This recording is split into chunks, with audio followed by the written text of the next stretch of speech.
Kuna mtu uliketishwa mahali kwa muda mrefu, majira ya kutoka hapo yamefika. Kuna mtu umeletewa uchungu kwenye maisha yako, kimekuwa chakula.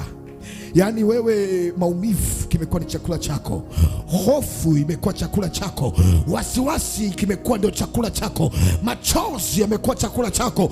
Mwezi hauishi bila kulia, mwezi hauishi bila kuomboleza, mwezi hauishi bila kupitia magumu na mabaya, mwezi hauishi bila kusikia taarifa mbaya.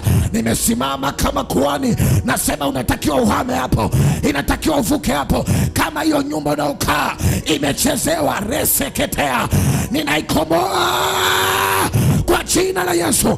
Kama alipokuweka, walikuweka kwenye kaburi la mtoto mchanga, nimesimama by fire, natangaza unahamishwa, unahamishwa.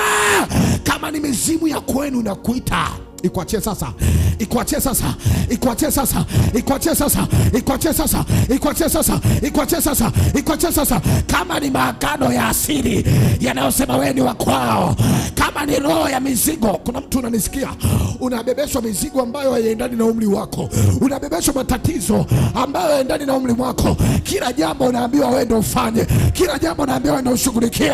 Wakati mwingine unasema Bwana, nitajifanyia kwangu lini? Leo Bwana anakuhamisha, leo Bwana anakuhamisha, leo, leo, leo nakuhamisha hapo, nakuhamisha hapo, nakuhamisha hapo. Hayo magonjwa sio ya kwako.